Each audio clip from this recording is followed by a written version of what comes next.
after he arrived, he took a chest x-ray of this beautiful young woman, Elena Hoyas. She was 21 years old. She had just been diagnosed with tuberculosis. It was a fatal diagnosis at that time.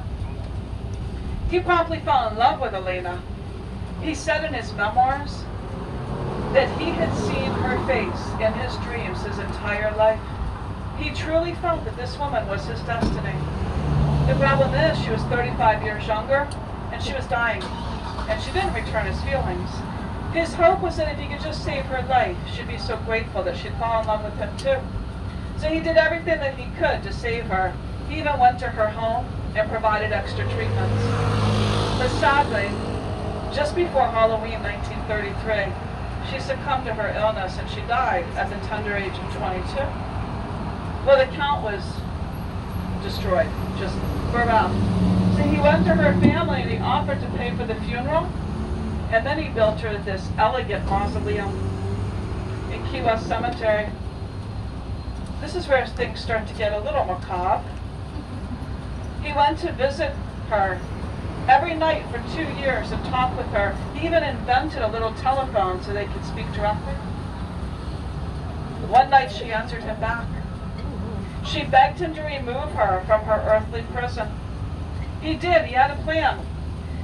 He came under the cover of darkness with a toy wagon, and he removed her coffin from the mausoleum and towed it all the way across the island to the Marine Hospital, which was near Mallory Square.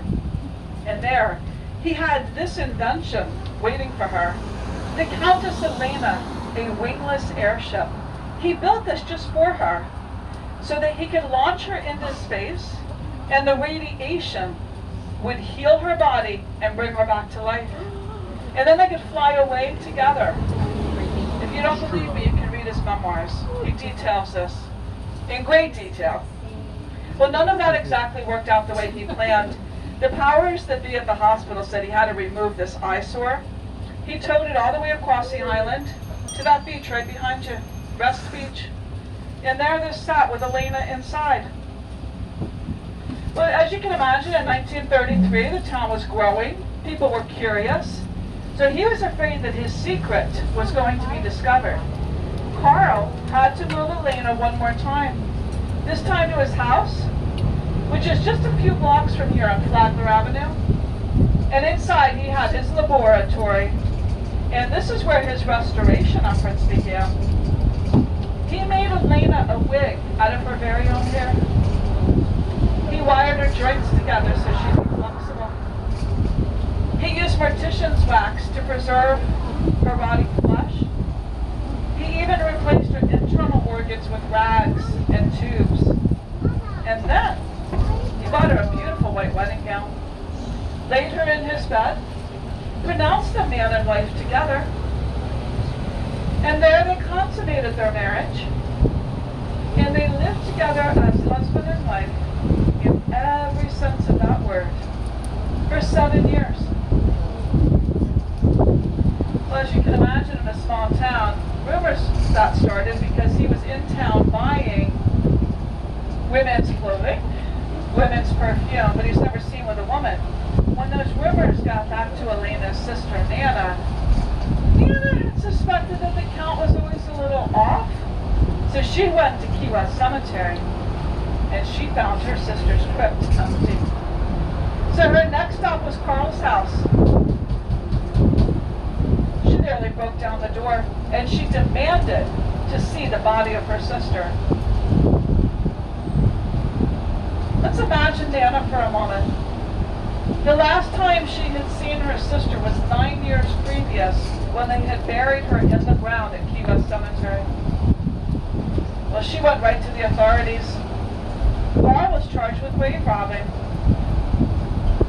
They even held an inquest, and he answered the officials' questions with such detail that they said that he was sane and could stand trial. But first, they had one problem. They had to rebury Elena. When the authorities took her remains to the Dean Lopez funeral home, the morticians were so impressed with Carl's restoration that they put Elena on display for 3 days 6,800 people came from all over the U.S. to see the body of Elena Moyes. School children were let out of the school for the day. And then they buried her body in an undisclosed location. As for Carl, he was let go. It turns out that the statute of limitations on grave robbing runs out after 2 years. And he had lived with Elena for 7. So he fled to Zephyr Hills, Florida, where he spent his time writing his memoirs. And then he published them in his Pulp Fiction magazine. When he died in 1952, he was found slumped over in wax effigy of Elena. Some people think, well, maybe he switched her body at the end. There's no way to know. But I know one thing for sure. And ladies, I think you're going to agree with me here. I hope no man ever loves me that much. KeyWest Cemetery is 2 blocks that way to that neighborhood. If you have time to visit it, definitely worth a stroll.